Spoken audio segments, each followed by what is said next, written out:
Live है। Hello बच्चों, good evening and welcome to career application. आप सभी का कैरियर के एप्लीकेशन पे बहुत बहुत स्वागत है। बच्चों एक बार मुझे बताना कि मैं लाइव हूँ? हाँ जी, क्या मैं लाइव हूँ? अगर लाइव हूँ तो बेटा क्या ऑडियो वीडियो सब कुछ क्लियर है? क्योंकि मुझे यहाँ से क्लियर नहीं हो पा रहा है कि मैं लाइव हूँ कि नहीं हूँ। गुड इवनिंग मोहम्मद अरशद खान, अमित रजक, पंकज, पूजा योगी, राहुल, राज किशन, आदिवासी, ओके। हाँ जी, चंपारण की धरती से आपको सादर प्रणाम। प्रणाम दीपक बेटा। सुषमा कुमारी, यस मैम मैं लाइव हूँ। ओके मैं लाइव हूँ। हाँ, आज मुझे पता नहीं लगा इन लोगों ने खुद ने लाइव कर दी। चलो मैम, आरआरबी जेईई 2025 में एक नंबर से रह गया था, बहुत दुख हो रहा है। निखिल बेटा, एक नंबर कभी भी आपकी जिंदगी थोड़ा ना डिसाइड कर पाएगा। कोई बात नहीं, फिर से बाउंस बैक करो। हाँ, और इस बार तो ऐसा जवाब दो ना, मैम पिछली सारी क्लासेस करके आया हूं मैं, बहुत बढ़िया। हाँ चलो भाई, देखो वैसे मैंने इस बीच में बहुत प्लान किया था कि मैं आपकी केमिस्ट्री की 5-6 क्लास लूंगी लगातार, लेकिन आपको पता है कि बीच में ये प्रोटेस्ट वाला सीन आ गया, मुझे दिल्ली जाना पड़ा। उसके बाद एक दो दिन से तो जब से ये सब हुआ है ना कि एकदम मेंटली थोड़ा सा ये टीचर्स कम्युनिटी के लिए बहुत ही ज्यादा ऐसा था। तो कोई बात नहीं, आज हम पीरियोडिक टेबल वाला चैप्टर फिनिश करेंगे। इसके बाद एक चैप्टर की मैं वीडियो डालूंगी, ठीक है? आज अपना ये चैप्टर फिनिश हो जाएगा, पीरियोडिक टेबल आज से खत्म करेंगे। क्लास लंबी चलेगी तो लंबा चलाएंगे, लेकिन आज इसको खत्म ही कर देंगे चैप्टर को। उसके बाद अब हो सकता है मैं आपको एक चैप्टर की वीडियोस डलवाऊं। ऐसा चैप्टर जो आप वीडियो से पढ़ोगे आपको प्रॉब्लम नहीं आएगी, ऐसा वाला चैप्टर की वीडियो डलवाऊंगी, ठीक है? चलिए आइए। मैम ये कौन सी कसम खा रखी है आपने कि ये चैप्टर पूरा होने के बाद ही रिकॉर्डेड वीडियोस देंगी? बट बीच में सीक्वेंस खराब हो जाएगी ना, सीक्वेंस खराब हो जाएगी, इसलिए आ जाओ स्टार्ट करते हैं अपनी आज की क्लास। हम पढ़ रहे थे पीरियोडिक टेबल। पीरियोडिक टेबल में हमने क्या क्या पढ़ा था? आज बेटा इस चैप्टर को निपटा देंगे, बड़ा चैप्टर लेकिन क्या कर सकते हैं।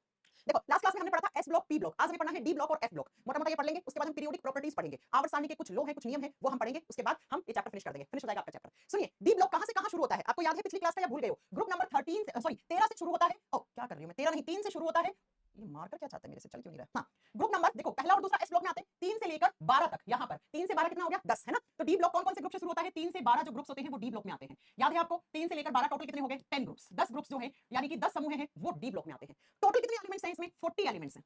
कुल तत्वों की संख्या डी ब्लॉक में कितनी है बेटा? 40 एलिमेंट्स टोटल होते हैं। अब जरा बात करते हैं, ये जो 40 एलिमेंट्स है, ये मैंने आपको पिछली क्लासेस में बताया था कि इनको हम कहते हैं ट्रांजिशन एलिमेंट्स। क्या बोलते हैं? इनको हम ट्रांजिशन एलिमेंट्स कहते हैं। अब मैम इन्हें ट्रांजिशन एलिमेंट्स क्यों कहते हैं वो आपको समझना पड़ेगा, है ना? वो आपको समझना पड़ेगा क्यों कहते हैं। हिंदी में बोलते हैं बेटा इनको संक्रमण तत्व। हिंदी में क्या कहते हैं? संक्रमण तत्व कहते हैं। डी ब्लॉक में जो 40 एलिमेंट्स आते हैं, पहली बात याद रखना, ये 40 के 40 एलिमेंट्स हैं, ऑल आर मेटल्स। ये सारी की सारी धातुएं हैं और डेली लाइफ में जितनी भी मेटल्स काम में लेते हैं वो सारी डी ब्लॉक में ही आती हैं, डी ब्लॉक का हिस्सा माना जाती है, ठीक है जी मैम। और इनको बोलते क्या है? इन्हें हम ट्रांजिशन एलिमेंट्स कहते हैं। अब क्यों कहते हैं इनको ट्रांजिशन एलिमेंट, पहले वो सुनो बच्चों। मैंने आपको पिछली क्लास में एक चीज बताई थी कि जिस भी तत्व का इलेक्ट्रॉनिक कॉन्फ़िगरेशन आप लिखते हैं, उसका जो आखिरी इलेक्ट्रॉन जिस भी ऑर्बिट में आता है उसको उसी ब्लॉक में रखा जाता है। जैसे अगर एस में आएगा तो उसको एस में रखेंगे, पी में आएगा तो पी में रखेंगे, डी में आएगा तो डी में रखेंगे, है ना? ये चीज बताई थी ना मैंने। तो ये समझो आप कि इनको ट्रांजिशन एलिमेंट्स क्यों कहते हैं, क्योंकि डी ब्लॉक के जो एलिमेंट्स हैं, जब आप इनका इलेक्ट्रॉनिक कॉन्फ़िगरेशन लिखते हैं तो जो इनका इलेक्ट्रॉन है वो डी ऑर्बिट में जाएगा। कौन सी कक्षा में जाएगा? आखिरी अंतिम इलेक्ट्रॉन जो होंगे वो डी में जाएंगे, डी कक्षा में जाएंगे। और मैंने आपको ये चीज बहुत अच्छे से पढ़ाई है कि डी ऑर्बिट में सब ऑर्बिटल्स की संख्या कितनी होती है? 5 होती है। 5 बॉक्स होते हैं, याद है ना आपको? भूल गए कि याद है ये चीजें? 1 2 3 4, 1 2 3 4 5, ऐसे 5 बॉक्स होते हैं। और 5 में क्योंकि एक में 2 इलेक्ट्रॉन होते हैं तो टोटल इलेक्ट्रॉन्स कितने आएंगे? यहाँ पर 10 इलेक्ट्रॉन मैक्सिमम भरे जा सकते हैं। किसमें? डी ऑर्बिट में। मैं ये बताना चाह रही हूं आपको कि डी ब्लॉक में जो एलिमेंट्स आते हैं उनको ट्रांजिशन एलिमेंट्स क्यों कहते हैं, उनको संक्रमण तत्व क्यों कहते हैं? क्योंकि बच्चों इनके जो अंतिम कक्षा के इलेक्ट्रॉन है वो डी ऑर्बिट में आते हैं। और डी ऑर्बिट में सब ऑर्बिटल्स कितने होते हैं? 5। ये बॉक्स कितने होते हैं? 5, 1 2 3 4 5। एक बॉक्स में 2 इलेक्ट्रॉन आते हैं तो 5 में कितने आएंगे? 10 इलेक्ट्रॉन आएंगे। और इलेक्ट्रॉन भरने का नियम मैंने आपको बताया था, कैसे भरे जाते हैं इलेक्ट्रॉन। पहले इसमें एक इलेक्ट्रॉन, फिर एक इलेक्ट्रॉन, फिर एक इलेक्ट्रॉन, फिर एक इलेक्ट्रॉन, फिर एक इलेक्ट्रॉन।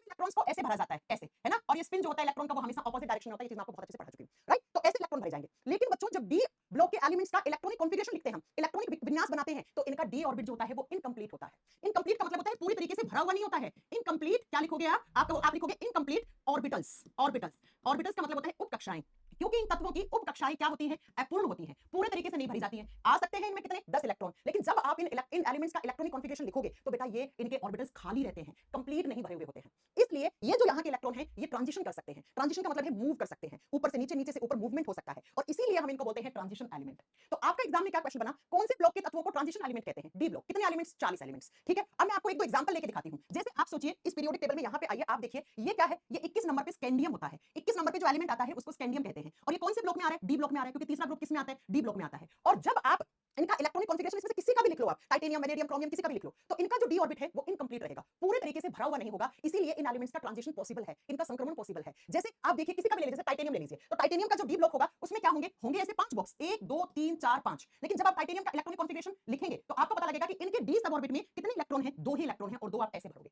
तो ये देखो ये खाली पड़ा है। आ सकते हैं 10 इलेक्ट्रॉन, और इसमें भरे कितने हैं? 2 ही भरे हैं बच्चों। इसका मतलब 8 की जगह है इसमें अभी भी खाली। इसलिए हम इन एलिमेंट्स को ट्रांजिशन एलिमेंट्स कहते हैं, इनको हम संक्रमण तत्व कहते हैं। क्या समझ में आई मेरी बात? आ गई होगी शायद। अब देखते हैं कि ये डी ब्लॉक जो है ये कहां से शुरू होता है, कहां खत्म होता है। आप पीरियोडिक टेबल में बड़ा बड़ा एकदम ध्यान से देखिएगा कि ये ट्रांजिशन सीरीज है, ये पहली ट्रांजिशन सीरीज है, ये दूसरी है, ये तीसरी है, और ये चौथी। ऐसे 4 ट्रांजिशन सीरीज हैं। एक ग्रुप में 4 हैं तो 10 × 4 कितने हो गए? टोटल 40 एलिमेंट हो गए। इसको कहते हैं फर्स्ट ट्रांजिशन सीरीज, जो स्कैंडियम से शुरू होती है और जो जिंक पे खत्म होती है। ये दूसरा ट्रांजिशन सीरीज है, ये तीसरा है, ये चौथा है। तो हमें एक एक करके पढ़ना पड़ेगा। जी मैम, तो डी ब्लॉक का फर्स्ट ट्रांजिशन सीरीज लिखो, कहां से शुरू होता है और कहां पे खत्म होता है। ये एग्जाम में क्वेश्चन आते हैं बेटा, ठीक है? मैं जितना बताऊंगी आपको उतना ही याद रखना है। तो लिखो प्रथम संक्रमण सीरीज, और कौन से ब्लॉक की? डी ब्लॉक की। प्रथम संक्रमण श्रेणी कहां से शुरू होगी? तो बेटा ये श्रेणी शुरू होती है 21 नंबर एटॉमिक नंबर से। और कहां पे खत्म होती है? 30 पे, 30 पे खत्म होती है। 21 एटॉमिक नंबर से शुरू होती है, 21 पे आता है स्कैंडियम, स्कैंडियम और 30 पे आता है जिंक। तो फर्स्ट ट्रांजिशन सीरीज का पहला एलिमेंट कौन सा है? डी ब्लॉक का। क्वेश्चन बन गया भाई। क्या क्वेश्चन बना? तो देखो क्वेश्चन ऐसे पूछा आपसे कि डी ब्लॉक का प्रथम संक्रमण श्रेणी का पहला तत्व कौन सा है? तो ये 21 नंबर वाला स्कैंडियम है। आखिरी तत्व कौन सा है? जिंक, जो 30 नंबर पे आता है। तो इसे बोलेंगे first transition series of D block. और अब आप कहोगे कि मैम हम इसको याद, आपको करना है याद कर लीजिए, नहीं करना है छोड़ दीजिए, एग्जाम में इतना ज्यादा जरूरी नहीं है ये। अगर किसी बच्चे को लगता है कि मुझे याद करना चाहिए कर लीजिए, लेकिन मैं आपको क्लियर कर दूं एसपी ब्लॉक आपको याद करना पड़ेगा। देखो याद करनी है फर्स्ट ट्रांजिशन सीरीज, ट्रिक मैं बता देती हूं, ये रही। Sachin Tendulkar very crazy man, free coaching to Nitin cousin. ये ट्रिक है, Sachin Tendulkar very crazy man, free coaching Nitin cousin. ठीक है, जैसे सचिन से बना स्कैंडियम 21 नंबर पे आएगा, तेंदुलकर से बना यहाँ पे टाइटेनियम 22 नंबर पे आएगा, वेरी से बना वेनेडियम 23 नंबर पे आएगा, क्रेजी से बना क्रोमियम 24 नंबर पे आएगा, और मैन से बना मैंगनीज 25 नंबर पे आएगा, फ्री से बना एपी, एपी आयरन धातु का सिंबल होता है तो इसको 26 नंबर, कोचिंग 2 इससे बना कोबाल्ट 27 नंबर पे आएगा, नितिन से बना एनआई निकिल 28 नंबर पे आएगा, कजन तो क से बना यहाँ पे कॉपर 29 नंबर पे, और जिंक से बना 30 नंबर पे जिंक आया। है ना? आपको मेरी बात समझ में आई कि 21 से लेकर 30 तक फर्स्ट ट्रांजिशन सीरीज होती है। और ट्रांजिशन एलिमेंट क्यों कहते हैं? क्योंकि जब आप इनका इलेक्ट्रॉनिक विन्यास लिखेंगे तो इनके जो आखिरी एलिमेंट्स के जो इलेक्ट्रॉन्स होते हैं वो डी ऑर्बिट में जाते हैं, और डी ऑर्बिट में क्योंकि 5 सब ऑर्बिट होते हैं और 5 में मैक्सिमम 10 इलेक्ट्रॉन भरे जा सकते हैं, लेकिन इनमें इनका डी ऑर्बिट में 10 इलेक्ट्रॉन कंप्लीट नहीं होते हैं। किसी में 2 होते हैं, किसी में 3, किसी में 4, किसी में 5, इसलिए ये एलिमेंट्स ट्रांजिशन एलिमेंट या संक्रमण तत्व कहलाते हैं। तो ये पहला ट्रांजिशन सीरीज हो गया। कहां से? तो बीच के अपने आप लिख लेना 22, 23, 24, 25, 26, 27, 28, 29, 30। तो ये पहला ट्रांजिशन सीरीज हो गया। अब दूसरा ट्रांजिशन सीरीज देखो, सेकंड ट्रांजिशन सीरीज कहां से शुरू होगी और कहां पे खत्म होगी? लिख दीजिए सेकंड ट्रांजिशन सीरीज, दूसरा संक्रमण श्रेणी, दूसरा संक्रमण श्रेणी कहां से शुरू होगा और कहां पे खत्म होगा वो आपको याद रखना पड़ेगा बेटा, क्योंकि यही एग्जाम में क्वेश्चन आते हैं। जो दूसरी होती है वो आपकी शुरू होती है, एलिमेंट्स अपने आप काउंट करते जाना, ठीक है। अब देखो दूसरी कहां से, पहले पीरियोडिक टेबल में देखो आप, ये रहा बेटा दूसरा, वाई, वाई सिंबल होता है यट्रियम का, यट्रियम आता है 39 नंबर पे। इसका मतलब मैं दूसरी ट्रांजिशन सीरीज एटॉमिक नंबर परमाणु क्रमांक 39 से शुरू होगा। अब 39 में 9 और जोड़ दो 10 एलिमेंट होते हैं, तो कहां पे आ जाएगा बेटा? 48 पे कंप्लीट होगी। 48 पे सीडी आता है, सीडी का मतलब कैडमियम, सीडी का मतलब क्या होता है? कैडमियम। तो 39 से देखो 40, 41, 42, 43, 44, 45, 46, 47, 48, और ये 47 नंबर पे चांदी है। एजी किसका सिंबल होता है? चांदी का। क्यों? क्योंकि चांदी को हम लैटिन भाषा में अर्जेंटिनम बोलते हैं। लैटिन भाषा में चांदी को क्या कहा जाता है? अर्जेंटिनम कहा जाता है। इसीलिए चांदी का सिंबल एजी बन गया बच्चों। और चांदी का एटॉमिक नंबर बहुत बार एग्जाम में आता है। अब आपको मैम एग्जाम में कैसे क्वेश्चन आते हैं? अरे भैया बड़े सिंपल से क्वेश्चन, चांदी जो है वो कौन से ब्लॉक में आती है? ब्लॉक डी हो गया। आपसे पूछेगा कौन से ग्रुप में आती है? ग्रुप 11वां हो गया। कौन से ट्रांजिशन सीरीज में आती है? दूसरी में। ये लो, ऐसे एग्जाम के क्वेश्चन है, ठीक है। तो बच्चों लिख दो 39 से शुरू होकर 48 पे खत्म होती है दूसरी सीरीज। 39 पे वाई आता है, वाई सिंबल होता है यट्रियम का। किसका होता है? यट्रियम का। सेम नाम हिंदी में है। और कहां पे? अब 39 से आपको 9 और काउंट करने, तो एक 39 हो गया, 9 और करोगे तो कितना हो गया? 10। तो कहां से शुरू होती है, कहां पे खत्म होती है? 48 नंबर पे खत्म होती है। 48 नंबर पे आता है cadmium, C D, cadmium. Cadmium, अगर कैडमियम के मॉलिक्यूल्स हमारे शरीर में आ जाते हैं तो हम इटाई इटाई रोग कर देते हैं। लिख लेना यहाँ पे, इटाई इटाई डिजीज किस धातु के कारण होती है? इटाई इटाई रोग कैडमियम धातु से हो जाती है हमें, राइट। चलिए मैम, ये होगी दूसरी ट्रांजिशन सीरीज, याद ना करोगे चलेगा। अब आ जाइए थर्ड ट्रांजिशन सीरीज कौन सी होती है? थर्ड ट्रांजिशन सीरीज, तीसरा संक्रमण श्रेणी कहां से शुरू होगी, कहां पे खत्म होगा? लिखिए, अब ये थोड़ा सा अच्छे से पढ़ना है आपको। तीसरा संक्रमण श्रेणी कहां से शुरू होगी, कहां पे खत्म होगी? अब बच्चों इसमें थोड़ा सा आपको कंफ्यूजन हो सकता है, तो थोड़ा सा अच्छे से समझने की कोशिश करना।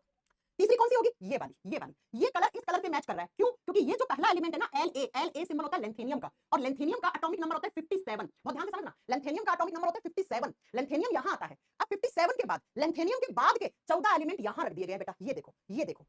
नहीं समझ में आया? मैंने कहा था ना कि डी ब्लॉक के ही टोटल 28 एलिमेंट, कुल 28 तत्वों को डी ब्लॉक से खिसका के नीचे एफ ब्लॉक बनाया गया। इसके पीछे के दो कारण बताए थे क्यों बनाया गया, है ना। तो बच्चों लेंथेनियम तो आज भी इसी डी ब्लॉक का हिस्सा है, 57 पे है। लेकिन अब 57 से देखो 58, 58 पे सीरियम आता है, 58 से 14 काउंट करो, कहां पे खत्म होगा? 58 से 14 जोड़ो तो कहां पे? 71 पे खत्म होगी। ये देखो, तो ये नीचे किसका दिए गए? इसके बाद के 14 एलिमेंट्स को नीचे किसका दिया? 14 एलिमेंट्स को किसका दिया मैम? तो अब क्योंकि 58 से लेकर 71 नीचे किसका दिए गए हैं, तो 57 के बाद में देखो, यहां पर देखो 71 खत्म हुआ है, तो ये देखो 72 पे यहां पर हार्मोनियम है, ये देखो। तो 57 के बाद सीधा 72 कहां से आया? समझ में आया? जी मैम, क्योंकि मैम लेंथेनियम तो 57 पे है, उसके बाद 58 से लेकर 71 तक के एटॉमिक नंबर वाले एलिमेंट्स को नीचे एफ ब्लॉक में किसका दिया। तो हम अब क्या पढ़ेंगे? थर्ड ट्रांजिशन सीरीज शुरुआत होती है 57 से, फिर डायरेक्ट 57 के बाद सीधा 72 वाला एलिमेंट्स आता है। अब 72, 73, 74, 75, 76, 77, 78, 79, 80, 80 पे आता है Hg। Hg is the symbol of mercury metal. पारा धातु का सिंबल क्या होता है? आप क्या बताओगे बेटा? पारा धातु का सिंबल होता है Hg, क्योंकि इसको लैटिन भाषा में हाइड्रोजाइडम कहा जाता है, इसलिए। तो अब आप क्या लिखोगे? थर्ड ट्रांजिशन सीरीज 57, फिर 72 से लेकर 80, ठीक है। तो लिख दो आप, थर्ड ट्रांजिशन सीरीज कहां से शुरू हुई? तो आपको लिखना है इसका पहला तत्व 57 पे आता है लेंथेनियम। क्या आता है बच्चों? लेंथेनियम आता है, La आता है, लेंथेनियम आता है। इसीलिए मैंने आपको कहा था कि ये वाला जो कलर है ना वो इससे मैच क्यों कर रहा है, क्योंकि इसी के बाद के एलिमेंट्स यहां रखे गए नीचे 71 तक के। अब 57 के बाद सीधा क्या आएगा? 72, 73, 74 ऐसे लिखते जाना, 75, 76, 77, 78, 79 और ये आपका 80, 80 पे आता है Hg। Hg किसका सिंबल होता है? मर्क्यूरी का। Hg किसका सिंबल होता है? मर्क्यूरी। पारा धातु का सिंबल क्या होता है? आप कहोगे बेटा Hg होता है। अब आप मेरे से पूछो कि मैम एग्जाम में क्वेश्चन कैसे आएंगे? एग्जाम में क्वेश्चन पूछेगा कि भैया टंगस्टन, टंगस्टन का सिंबल W होता है। टंगस्टन धातु का जो टंगस्टन का सिंबल W होता है, क्यों होता है? क्योंकि टंगस्टन को लैटिन भाषा में वोल्फ्रम कहा जाता है। क्या कहा जाता है? वोल्फ्रम कहा जाता है। और बच्चों ये जो सिंबल, ये प्रतीक होते हैं, ये लैटिन भाषा से लिए जाते हैं। तो ये देखो टंगस्टन यहां पे आ रहा है 74 पे, कौन से ब्लॉक में? डी ब्लॉक में क्वेश्चन आ गया था, है ना? कौन सी सीरीज में? थर्ड ट्रांजिशन सीरीज में। आपसे पूछे सोना, एयू, गोल्ड का, सोना धातु का गोल्ड का सिंबल क्या होता है? एयू होता है। क्यों? क्योंकि गोल्ड को लैटिन भाषा में ओरम कहा जाता है, इसलिए। अब आपसे पूछेगा सोना कौन से ब्लॉक में आता है? डी ब्लॉक में। कौन सी सीरीज में? थर्ड सीरीज में। Atomic number 79। ऐसे ही मरकरी से क्वेश्चन आ सकता है, तो मरकरी 80 पे है, यहां पे है। आगे बात समझ में कि डी ब्लॉक में 57 के बाद डायरेक्ट 72 पे हार्मोनियम क्यों आया? क्योंकि इनके बीच के एलिमेंट तो यहां पे किसका दिए गए ना, 14 एलिमेंट्स, है ना? हाँ जी मैम। तो अब आइए जरा आप लिखते हैं फोर्थ ट्रांजिशन सीरीज, ये वाला और फोर्थ ट्रांजिशन सीरीज, हेडिंग डालिए fourth transition series, fourth transition series, चौथे नंबर का संक्रमण श्रेणी। तो लिखिए चौथी या चतुर्थ संक्रमण श्रेणी कहां से शुरू होगी, कहां पे खत्म होगी? 89 पे आता है एक्टिनियम, ये बहुत ध्यान से पढ़ना, ये दोनों। 89 पे आता है एसी, एसी सिंबल होता है एक्टिनियम का। किसका होता है बच्चों? एक्टिनियम धातु का। अब 89 पे आ गया जी मैम। अब ये कलर देखो, इस कलर से मैच कर रहा है, क्यों? क्योंकि 89 पे तो एक्टिनियम है, यहां पर एसी है। एक्टिनियम आज भी डी ब्लॉक में है बेटा। 89 के बाद क्या आना चाहिए? 90 आना चाहिए। तो 90 से लेकर कितने? 14 एलिमेंट, 90 से 14 काउंट करो, कहां पर? 103 पे खत्म होगा। तो बेटा 90 से लेकर 103 एटॉमिक नंबर वाले एलिमेंट्स इस फोर्थ ट्रांजिशन सीरीज से खिसका के नीचे एफ ब्लॉक में भेज दिए गए, एफ ब्लॉक में भेज दिए गए, है ना? तो अब सीधा 103 तो यहां गया, नीचे गया। तब 89 के बाद सीधा देखो आरएफ होता है, रदरफोर्डियम का सिंबल, रदरफोर्ड ने खोज की थी इसकी, ठीक है? तो डायरेक्ट यहां पर क्या आया? 104 आया बेटा। ये 104, 105, 106, 107, 108, 109, 110, 111, 112, 112 पे सीएन आता है। CN is the symbol of copernicium, copernicium. आई बात समझ में? तो मैम 89 से शुरू होगी, फिर 90 आएगा, 90 से लेकर 103 नीचे गया, तो 89 के जस्ट बाद 104 आएगा और 112 पे खत्म होगा। तो आप इसी चीज को नोट करो कि यहां पर क्या आएगा बेटा? 104, 105, 106, 107, 108, 109, 110 और 111 और 112, ऐसे आएगा। देख लो, आप देख भी सकते हो, ये रहा 112। 112 पे कौन सा एलिमेंट है? Cn, और Cn सिंबल होता है कॉपर निकम का। किसका होता है? कॉपर का नहीं, कॉपर का Cu होता है बेटा, तांबे का Cu होता है। तो कॉपर निकम, इसको बोलते हैं कॉपर निकम। ये लो, तो ऐसे आपके पीरियोडिक टेबल का डी ब्लॉक बना है ना? आई बात मेरी समझ में? क्या आपको मेरी बात समझ में आई है? आ गई होगी बेटा। एक बार फिर से देख लो कि कैसे बना आपका डी ब्लॉक। डी ब्लॉक में टोटल 4 ट्रांजिशन सीरीज है। अब ट्रांजिशन सीरीज नाम क्यों पड़ा? क्योंकि एलिमेंट ट्रांजिशन एलिमेंट है। ट्रांजिशन एलिमेंट क्यों है वो मैंने आपको पहले बता दिया। हाँ जी साथ जी, बिल्कुल खत्म हो गया बेटा, ठीक है? अब फर्स्ट ट्रांजिशन सीरीज कहां से शुरू हुई? 21 नंबर पे स्कैंडियम आता है और 30 पे जिंक आता है, खत्म हो गई। दूसरी ट्रांजिशन सीरीज यट्रियम 39 से शुरू हुई और 48 पे कैडमियम पे खत्म हो गई। थर्ड ट्रांजिशन सीरीज 57 से शुरू हुई, लेकिन उस 57 के बाद 58 आता है, तो 58 से 14 एलिमेंट्स एफ ब्लॉक में गए, तो उसके बाद सीधा 72 आएगा बच्चों। और 72 से 80 पे खत्म होता है, 80 पे खत्म हुई है मरकरी। इसका मतलब ये शुरू कहां से हुई है? लैंथेनियम। खत्म किस पे हो रही है? मरकरी पारा धातु पे। फोर्थ ट्रांजिशन सीरीज शुरू कहां से हो रही है? एक्टिनियम पे, और खत्म कहां हो रही है? कॉपरनिकम पे, कॉपरनिकम पे हो रही है ना? आई मेरी बात समझ में? आ गई होगी। तो ये आपका पीरियोडिक टेबल का डी ब्लॉक है। आज के बाद ये मत पूछना कि मैम ये एलिमेंट्स कहां से आए हैं, है ना? और इन दो लाइन को हम कहते हैं एफ ब्लॉक, एफ ब्लॉक। तो चलिए अब आपका एफ ब्लॉक बचा है, वो भी पढ़ा देते हैं आपको, है ना? ये भी आप लिख लीजिए जल्दी से, एफ ब्लॉक भी। आइए लिखते हैं एफ ब्लॉक। अब कोई बच्चा मुझे ये नहीं कह देगा एफ ब्लॉक में ग्रुप कौन से आते हैं, पीरियड कौन से आते हैं। 50 बार बता चुकी हूं। एफ ब्लॉक में टोटल कितने एलिमेंट्स होते हैं? 28 एलिमेंट्स होते हैं बच्चों। कुल संख्या कितनी है तत्वों की? तो 28 एलिमेंट्स हैं, 28 तत्व है बच्चों। और 28 तत्वों में याद रखना most of the radio active element है। जो एफ ब्लॉक है उसमें अधिकतर तत्व कैसे हैं? रेडियो एक्टिव एलिमेंट्स हैं। हिंदी में लिखना रेडियो सक्रिय तत्व है बच्चों। रेडियो एक्टिव एलिमेंट्स, रेडियो सक्रिय तत्व है बच्चों ये, इसलिए इनको अलग करा गया था। आई बात समझ में? जी मैम। अब सुनो, जो ये एफ ब्लॉक है ये दो सीरीज से बना है। कौन कौन सी सीरीज से? ऊपर वाली को बोलते हैं लेंथेनाइड सीरीज, ऊपर वाली सीरीज को बोलते हैं लेंथेनाइड सीरीज। नाम हिंदी में सेम है, बस इसको बोल देते हैं लेंथेनाइड श्रेणी। क्या बोल देते हैं? लेंथेनाइड श्रेणी बोल देते हैं। और नीचे वाली जो सीरीज है इसको कहते हैं एक्टिनाइड सीरीज। क्या कहते हैं? एक्टिनाइड सीरीज कहते हैं बच्चों। हिंदी में सेम नाम है, एक्टिनाइड श्रेणी कह देंगे, बस एक्टिनाइड श्रेणी कह देंगे। और इन दोनों में कितने कितने एलिमेंट्स हैं? 14 एलिमेंट्स लेंथेनाइड सीरीज में है और 14 एलिमेंट्स एक्टिनाइड सीरीज में है। तो कुल एफ ब्लॉक में तत्व कितने हो गए? कितने एलिमेंट्स हो गए? 28 एलिमेंट्स हो गए, 28 एलिमेंट्स हो गए। अब मैम इसका नाम लेंथेनाइड क्यों पड़ा, इसका नाम एक्टिनाइड क्यों पड़ा? क्योंकि बच्चों लेंथेनाइड के, लेंथेनाइड यहां है 57 पे, लेंथेनियम के बाद के 14 एलिमेंट्स को नीचे खिसका दिया गया था। ये 14 एलिमेंट्स जो सीरियम से स्टार्ट होते हैं ऐसे। आई मेरी बात समझ में? 58 से लेकर 71 पे ये चीज याद रखने वाली है कि लेंथेनाइड सीरीज कहां से शुरू होती है? 58 से शुरू होती है सीरियम से और 71 पे खत्म होती है। ये एग्जाम में बहुत बार क्वेश्चन आता है बेटा, है ना? है ना? अब इसका नाम लेंथेनाइड सीरीज क्यों पड़ा? क्योंकि 57 पे लेंथेनियम आता है और लेंथेनियम के बाद के जो 14 एलिमेंट्स हैं वो लेंथेनाइड सीरीज में रखे गए हैं। इसलिए इसका नाम क्या बन गया है? क्या बन गया है? इसका लेंथेनाइड सीरीज नाम पड़ गया बेटा। ठीक है, ऐसे ही देखो 89 पे एक्टिनियम आता है, यहां पर एसी एक्टिनियम। अब इस एक्टिनियम के बाद के 14 एलिमेंट्स खिसका के नीचे रखे गए, कहां पर? 90 पे थोरियम आता है और कहां तक? 103 तक, 103 तक। तो आप 90 से 103 काउंट करोगे तो शायद 14 ही आएगा, है ना? तो बच्चों ये वाली 90 से शुरू होती है और 103 एटॉमिक नंबर पे खत्म होती है। तो अब मैम हमारे क्वेश्चन कैसे बने? आइए जरा आपको बताते हैं क्वेश्चंस कैसे बने। एफ ब्लॉक में कुल तत्वों की संख्या कितनी है? 28। आपसे पूछेगा पीरियोडिक टेबल में अधिकतर रेडियो एक्टिव एलिमेंट्स कौन से ब्लॉक में आते हैं? एफ ब्लॉक में आते हैं। आपसे पूछेगा लेंथेनाइड सीरीज, एक्टिनाइड सीरीज कौन से ब्लॉक में आती है? एफ ब्लॉक में। आपसे पूछेगा लेंथेनाइड सीरीज में कितने एलिमेंट्स हैं? 14। एक्टिनाइड में कितने? 14। आपसे कहेगा लेंथेनाइड सीरीज कौन से एटॉमिक नंबर से शुरू होती है, कौन से पे खत्म होती है? तो आप बताओगे ये 58 से शुरू होती है, पहला तत्व 58 है और अंतिम तत्व इसका 71 एटॉमिक नंबर पे है। एक्टिनाइड सीरीज कहां से शुरू होती है? 90 पे थोरियम आता है बेटा, थोरियम। ये दो चार याद कर लेना, थोरियम हो गया, यूरेनियम हो गया, इनके एटॉमिक नंबर याद करने पड़ेंगे आपको। ठीक है, थोरियम कहां आता है 90 पे आता है, यूरेनियम कहां पे आता है 92 पे आता है, इसलिए हम यूरेनियम बांड में लिखते हैं, है ना, कितना 92 लिखते हैं। आई बात समझ में? तो एक्टिनाइड सीरीज कहां से शुरू हुई 90 से शुरू हुई और 103 पे खत्म हुई। अब आप में से कोई महानुभाव बच्चा मुझे ये नहीं बोल देगा 104 कहां गया। अरे भैया ये 104 कहां गया मुझे ये मत बोल देना, 104 से यहां पे आ गए ना वापस, और कहां तक 112 तक, और 113 पे तो नियोनियम हमने 13 ग्रुप में पढ़ा था, तो 113 114 15 16 17 18 तो पहले पढ़ा चुकी हूं मैं, है ना। तो ये आपका यहाँ पर पीरियोडिक टेबल खत्म होता है बेटा। अब देख लो चाहे देखो, थोरियम रेडियो एक्टिव एलिमेंट है, यूरेनियम रेडियो एक्टिव एलिमेंट है, प्लूटोनियम 94 पे आता है, रेडियो एक्टिव एलिमेंट है।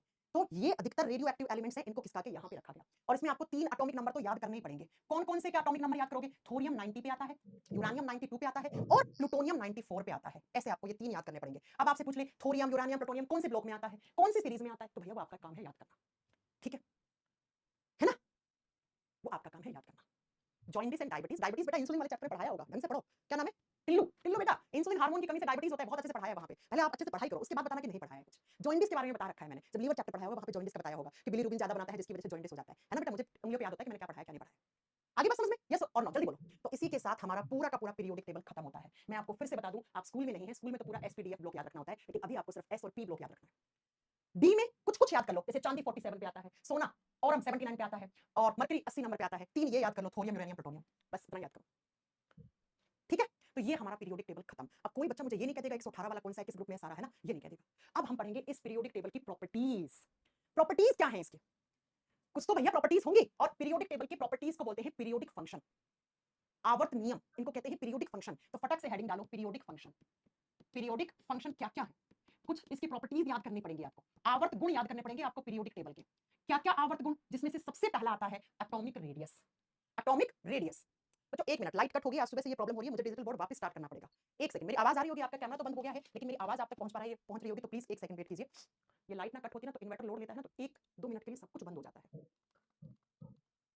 हाँ चलो आ जाओ, चलिए आ जाइए, 1 मिनट वेट करना बेटा, सिस्टम ऑन हो जाए। तो अब बस लास्ट हमें पढ़ना है पीरियोडिक प्रॉपर्टीज, उसके बाद हमारा ये चैप्टर खत्म हो जाएगा बच्चों। 1 मिनट में स्टार्ट कर देती हूँ।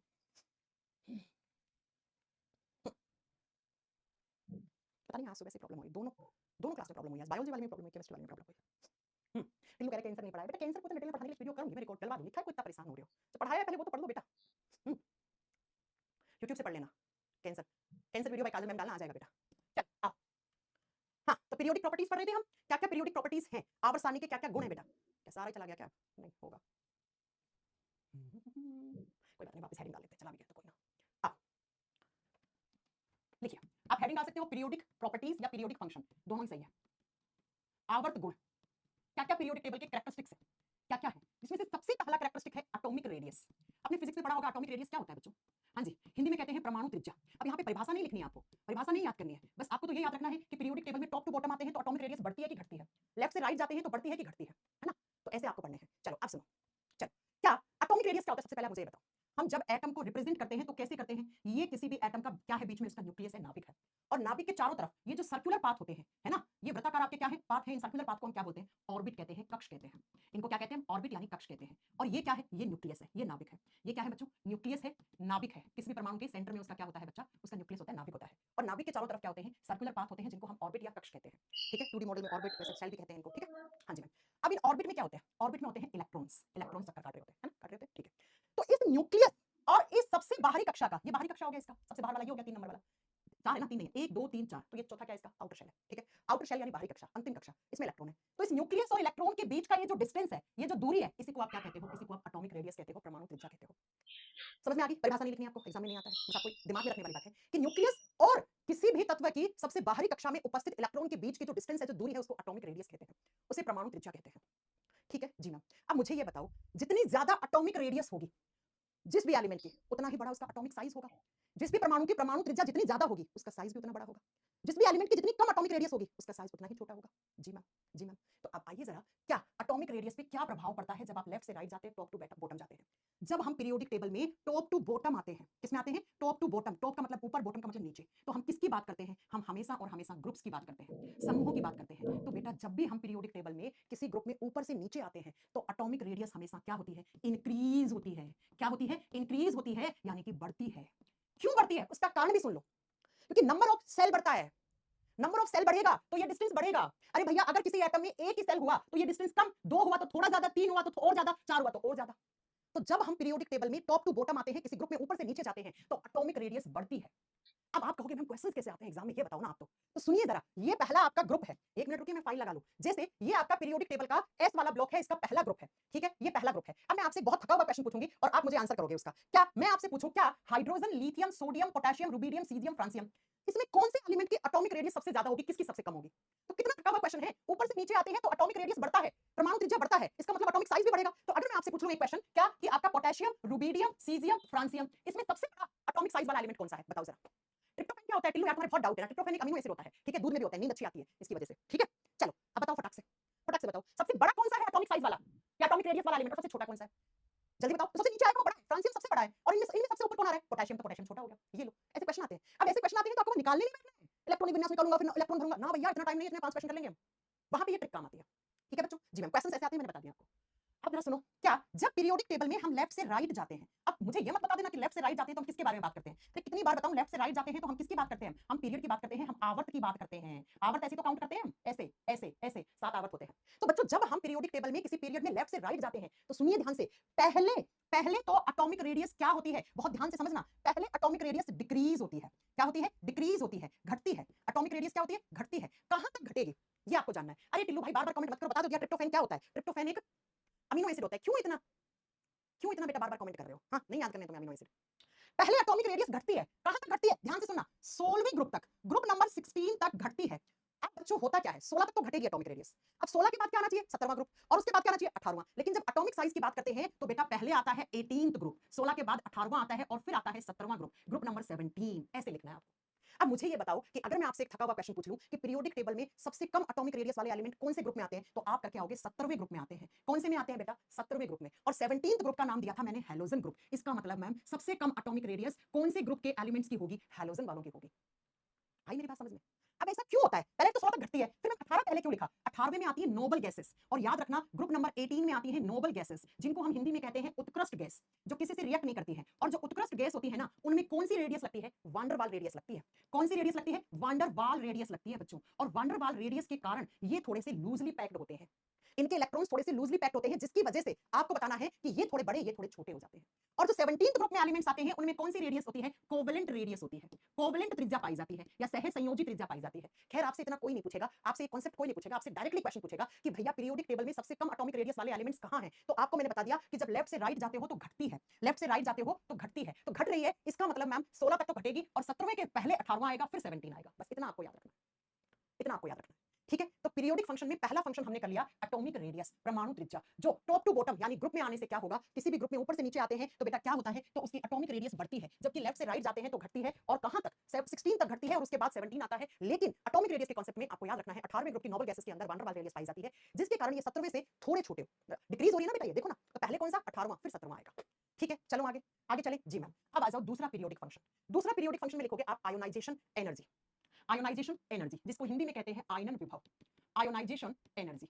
ये आपने सब कुछ फिजिक्स में पढ़ा होगा बेटा, ठीक है, ये आपने सब कुछ फिजिक्स में पढ़ा होगा। इसको डिनोट करते हैं आई से, और हिंदी में क्या बोलते हैं, आयनन विभव। हिंदी में क्या कहते हैं, आयनन विभव कहते हैं बेटा।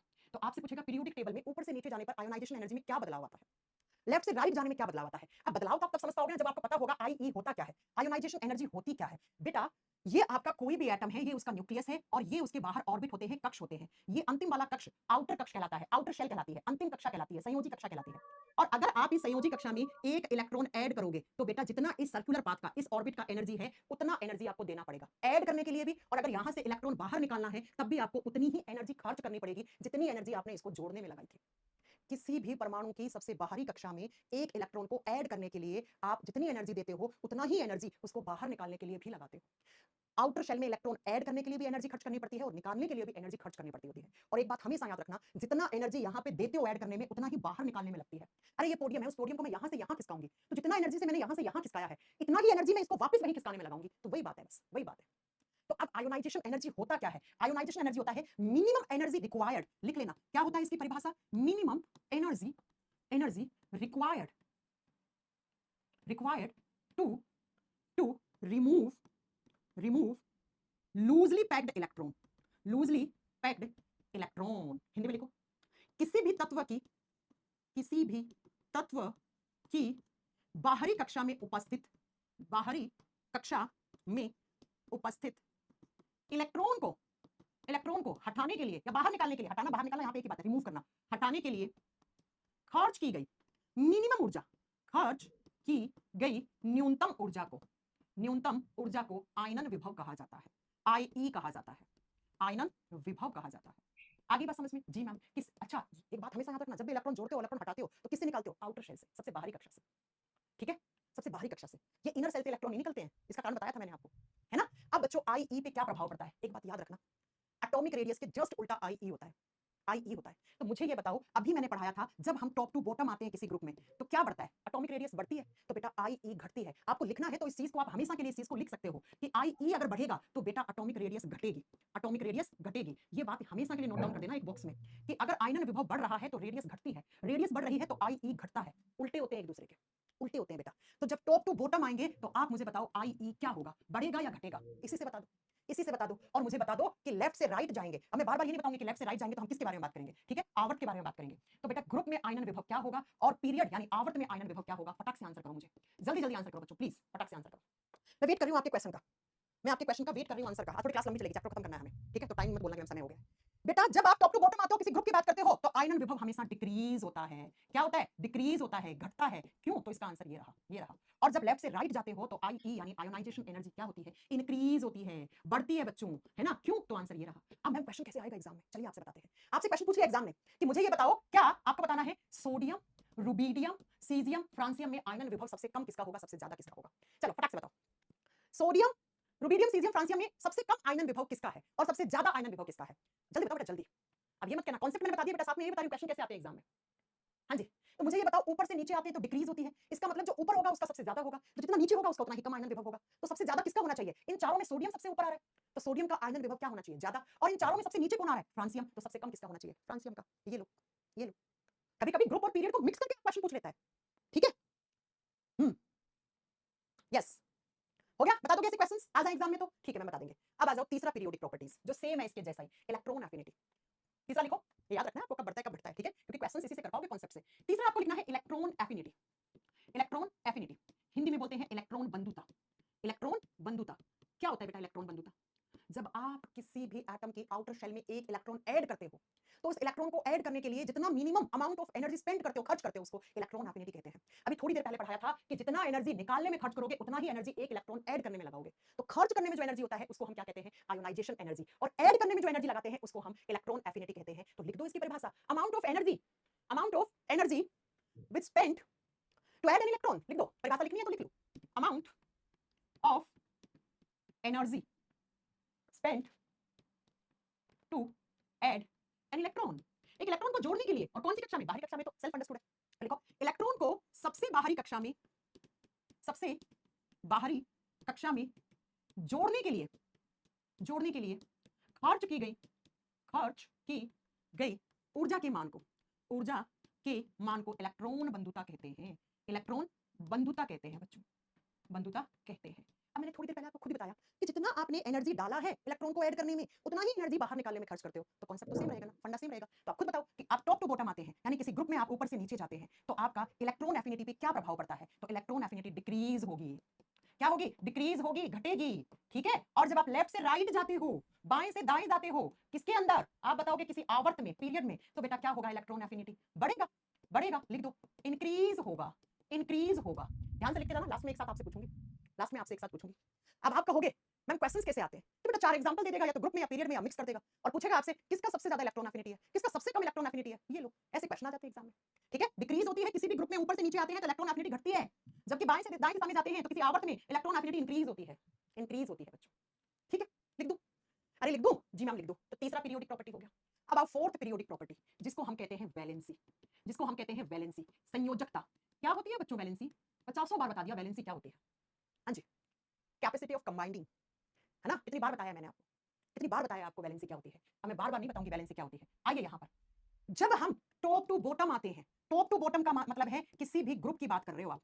पीरियोडिक टेबल में टोटल कितने ग्रुप हैं? 18 ग्रुप। तो बेटा जब आप किसी समूह में ऊपर से नीचे आते हैं, टॉप टू बॉटम होते हैं, तो आप मुझे बताओ वैलेंसी बढ़ता है कि घटता है? हाँ जी, बढ़ेगा कि घटेगा? जल्दी बताओ, बढ़ेगा कि घटेगा? अरे प्यारे बच्चों, एक ग्रुप में सभी एलिमेंट्स की वैलेंसी एक जैसी होती है, रिमेन सेम। याद नहीं है क्या? अरे याद नहीं है क्या? हाँ याद है ना, क्या बताया था? ग्रुप नंबर 1 की वैलेंसी +1 +2, दूसरे की +2, है ना? और मैंने कहा था एक ग्रुप में जितने भी एलिमेंट्स होंगे इन सबकी वैलेंसी एक जैसी होगी। सेम होती है बेटा। Hydrogen, lithium, sodium, potassium, rubidium, caesium, francium सबकी वैलेंसी +1 है यानी एक इलेक्ट्रॉन डोनेट करते हैं ये। तो ग्रुप में कभी भी वैलेंसी पे कोई प्रभाव नहीं पड़ता है, सेम रहती है, एक जैसी होती है। एक ग्रुप में जितने भी तत्व होते हैं उन सबकी वैलेंसी एक जैसी होती है बेटा, है ना? अब मैम हमें बताओ लेफ्ट से राइट जाते हैं तो क्या होता है? लेफ्ट से राइट जाते हैं तो क्या होता है? चलिए बताते हैं। अब बताओ लेफ्ट से राइट जाते हैं तो हम किसके बारे में बात करते हैं? हम पीरियड के बारे में बात करते हैं, आवर्त के बारे में बात करते हैं। अब बच्चों जब लेफ्ट से राइट जाते हैं ना तो पहले वैलेंसी इंक्रीज होती है, फर्स्ट वैलेंसी इंक्रीज होगी, पहले इंक्रीज होगी। क्या ऊपर वैलेंसी लिखा है तो वैलेंसी की बात होती है। पहले वैलेंसी इंक्रीज होती है और after 14th group, after 14th group, ठीक है, बाद में क्या होता है? 14 नंबर वाले समूह के बाद में क्या होती है? डिक्रीज होती है, डिक्रीज होती है, घटती है, घटती है। अरे मैम कैसे? अरे बहुत अच्छे से पढ़ाया था। पहले ग्रुप की जो क्या कहते हैं पहले आवर्त की वैलेंसी थी उस मैंने देखो ऐसे बताया था, आपको याद है ये चीज? देखो ऐसे +1 +2 +3 13 की, और जो आपका 14 वाले थे वो क्या थे? कोवेलेंट वाले थे, +4 वाले। अब नाइट्रोजन की -3 -2 -1 और 18 ग्रुप की वैलेंसी पे 0 0। तो अब देखो ना ऐसे जाते हो तभी तो आवर्त की बात कर रहे हो, तो पहले तो बढ़ रही है 1 2 3 4, फिर देखो घट रही है -3 -2 -1 0। अब ये मत कर देना माइनस का मतलब क्या होता है, प्लस का मतलब क्या होता है, ये थोड़ी ना कितनी बार बताऊं। तो मैंने ये चीज तो लिखवाई है कि पहले क्या होती है? इंक्रीज होती है वैलेंसी, कहां तक? ग्रुप नंबर 14 जिसको आप कार्बन फैमिली कहते हैं, कहे सीताजी सुनो प्रभु, याद है आपको? उसके बाद वैलेंसी तो पहले +1 +2 +3, ये +4 हम लिखते हैं लेकिन ये कोवेलेंट बॉन्ड बनाते हैं, ये मैंने चीज आपको बताई है, ये हमेशा म्यूचुअल शेयरिंग से बॉन्ड बनाते हैं। अब फिर क्या होगा? फिर 15वें की -3, 16वें की -2, 17वें की -1, 18वें की वैलेंसी 0। इसलिए तो 18वें को हमने 0 ग्रुप कहा था, है ना? अब बच्चों आप पूछोगे मैम एग्जाम में क्वेश्चन कैसे आएंगे? आपको एक ही ग्रुप के चारों एलिमेंट दे दिए और आपसे पूछ लिया कि बताओ क्या इन चारों की वैलेंसी सेम रहेगी या अलग-अलग रहेगी या बढ़ेगी या घटेगी या किसकी वैलेंसी ज्यादा किसकी कम है? तो आपको पता होना चाहिए कि ये चारों एक ही ग्रुप के एलिमेंट है तो वैलेंसी सेम रहेगी, सेम रहेगी। ठीक है? जी मैम। अब आ जाओ अगला 5 नंबर पे पीरियोडिक प्रॉपर्टी होती है इलेक्ट्रोपॉजिटिविटी। इलेक्ट्रोपॉजिटिविटी लिखिए, नंबर 5 पे आता है इलेक्ट्रोपॉजिटिविटी। क्या होता है इलेक्ट्रोपॉजिटिविटी? वैद्युत धनात्मकता, वैद्युत धनात्मकता। इलेक्ट्रोपॉजिटिविटी की परिभाषा क्या होती है? Tendency to donate electron. क्या होता है electropositivity? Tendency to donate electron, electron त्यागने की क्षमता को वैद्युत धनात्मकता कहा जाता है। Tendency to donate an electron, लिख दो, इलेक्ट्रॉन त्यागने की क्षमता को, त्यागने की क्षमता को वैद्युत धनात्मकता कहा जाता है, क्षमता को वैद्युत धनात्मकता कहा जाता है। अरे मैंने आपको ये चीज पढ़ाई थी कि पॉजिटिव अगर किसी के ऊपर चार्ज लिखा हुआ है तो उसका मतलब क्या है? वो इलेक्ट्रॉन डोनेट करता है, और यही इलेक्ट्रॉन डोनेट करने की जो टेंडेंसी है ना इसको इलेक्ट्रोपॉजिटिविटी कहते हैं। अगर एक प्लस लिखा हुआ है, प्लस को क्या बोलते हैं? कैटायन, कैटायन को हिंदी में बोलते हैं धनायन। बच्चा किसी भी एलिमेंट के ऊपर अगर कैटायन पॉजिटिव चार्ज लिखा है, धनायन लिखा है, इसका मतलब है वो इलेक्ट्रॉन त्यागता है, वो इलेक्ट्रॉन डोनेट करता है, और जितना इलेक्ट्रॉन डोनेट करेगा उतना ही उसके ऊपर प्लस बढ़ता जाएगा। एक इलेक्ट्रॉन डोनेट किया तो प्लस, 2 करा तो +2, 3 करा तो +3, है ना? मैंने बताया था ना कि हम पोटेशियम को कैसे लिखते हैं? ऐसे। क्यों? क्योंकि पोटेशियम एक इलेक्ट्रॉन डोनेट करता है। हम कैल्शियम के ऊपर 2 क्यों लिखते हैं? ऐसे, क्योंकि कैल्शियम 2 इलेक्ट्रॉन डोनेट करता है। हम एल्यूमिनियम +3 क्यों लिखते हैं? क्योंकि 3 इलेक्ट्रॉन डोनेट करता है। तो जितने इलेक्ट्रॉन त्यागे हैं उतने ही पॉजिटिव चार्ज, और ये जो इलेक्ट्रॉन त्याग के अपने ऊपर कैटायन बना रहे हैं ना, पता है कैटायन कौन बनाता है? मेटल्स बनाती है। ऐसे एलिमेंट्स को, ऐसे तत्वों को आप धातु कहते हैं। अरे मेटल्स वाले चैप्टर में मैं पहली परिभाषा यही लिखवाती हूँ। मेटल्स क्या होती हैं? धातु क्या होती हैं? कोई भी ऐसा एलिमेंट जो अपने इलेक्ट्रॉन को त्याग दे और त्याग कर धनायन पॉजिटिव आयन कैटायन बनाए उसे हम मेटल कहते हैं, उसे हम धातु कहते हैं। जैसे पोटेशियम धातु, कैल्शियम, सोडियम, एल्यूमिनियम, ये सब धातुएं होती हैं बेटा। आगे बात समझ में? तो जितना कैटायन उतना ही ज्यादा वो इलेक्ट्रॉन देगा, और ये इलेक्ट्रॉन देने की जो टेंडेंसी होती है ना, ये जो क्षमता होती है ना, इसको विद्युत धनात्मकता कहा जाता है। अब आओ बच्चों, जब हम पीरियोडिक टेबल में टॉप टू बॉटम की बात करते हैं तो बेटा इलेक्ट्रोपॉजिटिविटी हमेशा बढ़ती है। क्या लिखोगे? Top to bottom. जब हम पीरियोडिक टेबल में ऊपर से नीचे आते हैं तो हम किसकी बात करते हैं? ग्रुप्स की बात करते हैं, समूह की बात करते हैं। और किसी भी ग्रुप में जब ऊपर से नीचे आते हो तो इलेक्ट्रोपॉजिटिविटी इंक्रीज होती है। क्या होती है? इंक्रीज होती है, यानी कि बढ़ती है बच्चों। इसका मतलब मैम बढ़ने का मतलब क्या है? इलेक्ट्रॉन देने की कैपेसिटी बढ़ जाती है। अरे देखो ना, आप सुनो ना ध्यान से, देखो क्या कि ये क्या है? ये देखो ग्रुप है, ठीक है? ऊपर से नीचे जैसे जैसे आओगे इनकी इलेक्ट्रॉन देने की टेंडेंसी बढ़ जाएगी बच्चों, इनका मेटालिक बिहेवियर इंक्रीज हो जाता है। मेटल कहते हैं किसको है? हम जो इलेक्ट्रॉन डोनेट करे। और बेटा जब आप किसी पीरियड की बात करते हो, आवर्त, जैसे जैसे आप किसी भी पीरियोडिक टेबल लेकर आप लेफ्ट से राइट जाओगे तो उसका इलेक्ट्रोपॉजिटिविटी डिक्रीज होता है। डिक्रीज का मतलब है इलेक्ट्रॉन देने की पावर कम होती है, लेने की ज्यादा होती है। डिक्रीज का मतलब घटेगी। इसीलिए मैंने कहा था पीरियोडिक टेबल में लेफ्ट हैंड साइड में मेटल्स आती हैं, दिस ऑल आर मेटल्स, इसको हटा दो हाइड्रोजन को, है ना? तो इधर देखो जैसे जैसे जाओगे तो बेटा क्या होगा? मेटेलिक प्रॉपर्टी डिक्रीज होती जाएगी। इसीलिए इस लाइन के बाद वाले सब नॉन मेटल है, क्योंकि डिक्रीज होता है इलेक्ट्रोपॉजिटिविटी, डिक्रीज होता है, घटता है ना? बता दोगे? जी मैम। पीरियोडिक टेबल का मोस्ट इलेक्ट्रोपॉजिटिव एलिमेंट हम सीजियम को मानते हैं। आपको अगर लिखना हो तो लिख देना, स्टार बना के लिख लेना। Most electro positive element, positive element of periodic table, PT लिख दिया मैंने, इस सीजियम, सीएस, सीजियम का सिंबल होता है। हिंदी में लिखो आवर्त सारणी का सबसे अधिक वैद्युत धनात्मक तत्व है, सबसे अधिक अधिक वैद्युत धनात्मक तत्व सीजियम होता है बच्चों, सीजियम होता है। आप कहोगे फ्रांसियम क्यों नहीं है? Francium is radio active element बेटा, ठीक है? आगे बस समझ लो इलेक्ट्रोपॉजिटिविटी क्या होता है। अब इसके बाद सबसे आखिरी प्रॉपर्टी लिख दो, इलेक्ट्रोनेगेटिविटी। इसका जस्ट उल्टा इलेक्ट्रोनेगेटिविटी होता है। क्या होगा बच्चों इलेक्ट्रोनेगेटिविटी? 7 नंबर है क्या? देख लेना, नंबर अपने आप लगा लेना। इलेक्ट्रोनेगेटिविटी वैद्युत ऋणात्मकता।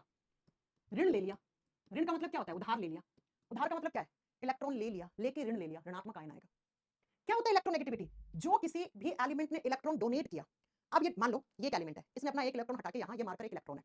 अब इस इलेक्ट्रॉन को अपनी तरफ अट्रैक्ट करने वाला एलिमेंट, इसको खींच के अपनी तरफ लाने वाला एलिमेंट इलेक्ट्रोनेगेटिव एलिमेंट होता है।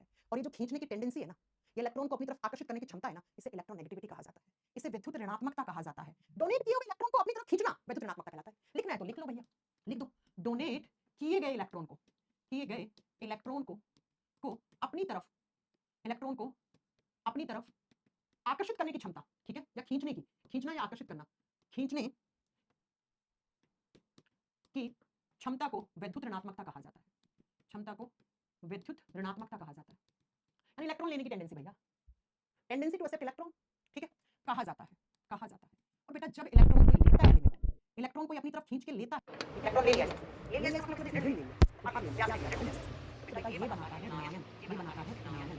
आयन को देंगे क्या बोलेंगे? आयन। और ऐसे एलिमेंट्स जो इलेक्ट्रॉन लेके अपनी तरफ आयन से करते हैं, तो ऋणात्मक आवेश को ग्रहण करके इलेक्ट्रॉन लेकर करते हैं, आप क्या कहते हैं? Non magnetic.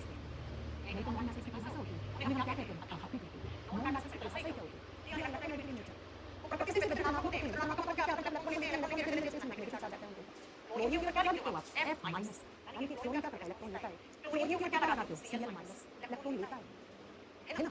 ऑक्सीजन को क्या लिखते हो? माइनस की, इलेक्ट्रॉन लेता है। क्या आवश्यक है? बोला जाएगा यहाँ पे।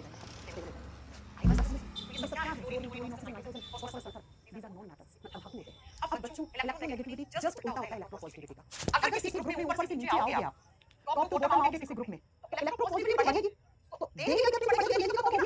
तो सिंपल सी बात है, किसी भी ग्रुप में ऊपर से नीचे आते हो तो इलेक्ट्रोनेगेटिविटी डिक्रीज होती है। क्या होती है? घटती है। क्योंकि इलेक्ट्रोपॉजिटिविटी बढ़ रही है, तो इलेक्ट्रोनेगेटिविटी घटेगी। और जब आप किसी आवर्त में लेफ्ट से राइट जाते हो, बाएं से दाएं जाते हो, तो इलेक्ट्रोनेगेटिविटी इंक्रीज होती है, बढ़ती है। इसीलिए ये बेटा पीरियोडिक टेबल में ये राइट हैंड साइड में ये सारे नॉन मेटल है, ये सारे नॉन मेटल है। क्योंकि लेफ्ट राइट जाओगे, राइट बढ़ रही है, बढ़ने वाली को क्या बढ़ेगा? इलेक्ट्रोनेगेटिविटी। जो जब आप इलेक्ट्रोनेगेटिव होगा, वो नहीं जाएगा, क्या होगा? चार्ज से कौन सा नेगेटिव? नेगेटिव चार्ज वाला माइनस कहते हैं, माइनस। अब आप कह रहे हो लास्ट वाला माइनस है, लेकिन गैसियस फॉर्म, गैसियस फॉर्म। ना वाला लेफ्ट लेते हैं, ना लेते हैं, लेकिन जीरो क्या क्या करेगा? पहले से अब आप मुझे बताओ लेफ्ट से राइट जाने का क्या करना है और ऊपर से नीचे आने का क्या करना है? बस ये बता दो। सातों के साथ पढ़ाएंगे, किसके पढ़ाएंगे? इतनी पीरियोडिक प्रॉपर्टीज, ठीक है? अब आप मुझे बता दो कि टॉप टू बॉटम आते हो क्या होता है और मोस्ट इलेक्ट्रोनेगेटिव एलिमेंट क्या होना चाहिए पीरियोडिक टेबल में? पीरियोडिक टेबल का मोस्ट इलेक्ट्रोनेगेटिव एलिमेंट सबसे अधिक ऋणात्मक तत्व कौन सा होना चाहिए? मैंने बता दिया फॉर्मूला। क्या बताया मैंने? लेफ्ट से राइट जाने पे बढ़ता है। अब आप लेफ्ट से राइट जाओ, ठीक है? इसको हटाना पड़ेगा, इसको तो क्लियर करके देते हैं ना, ठीक है? है ना? तो सबसे नेगेटिव कौन सा होगा? उसको सबसे अब आप अगर आप क्या अच्छा ये ठीक है? सबसे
कल मैं सुन रहा चरण गरम तो लगू भाई तेरा। एक नंबर पे हाइड्रोजन आता है, हाइड्रोजन नॉन मेटल होता है। 2 नंबर पे हीलियम आता है, हीलियम एक नोबल गैस होती है। 3 नंबर पे लिथियम, लिथियम पीरियोडिक टेबल का पहला धातु है, ठीक है? अगर आपसे पूछे पीरियोडिक टेबल का हेवीएस्ट मेटल कौन सा है? ऑस्मियम। डेंसिटी के आधार पे बता रही हूं मैं, सबसे भारी धातु कौन सी होती है पीरियोडिक टेबल? ऑस्मियम।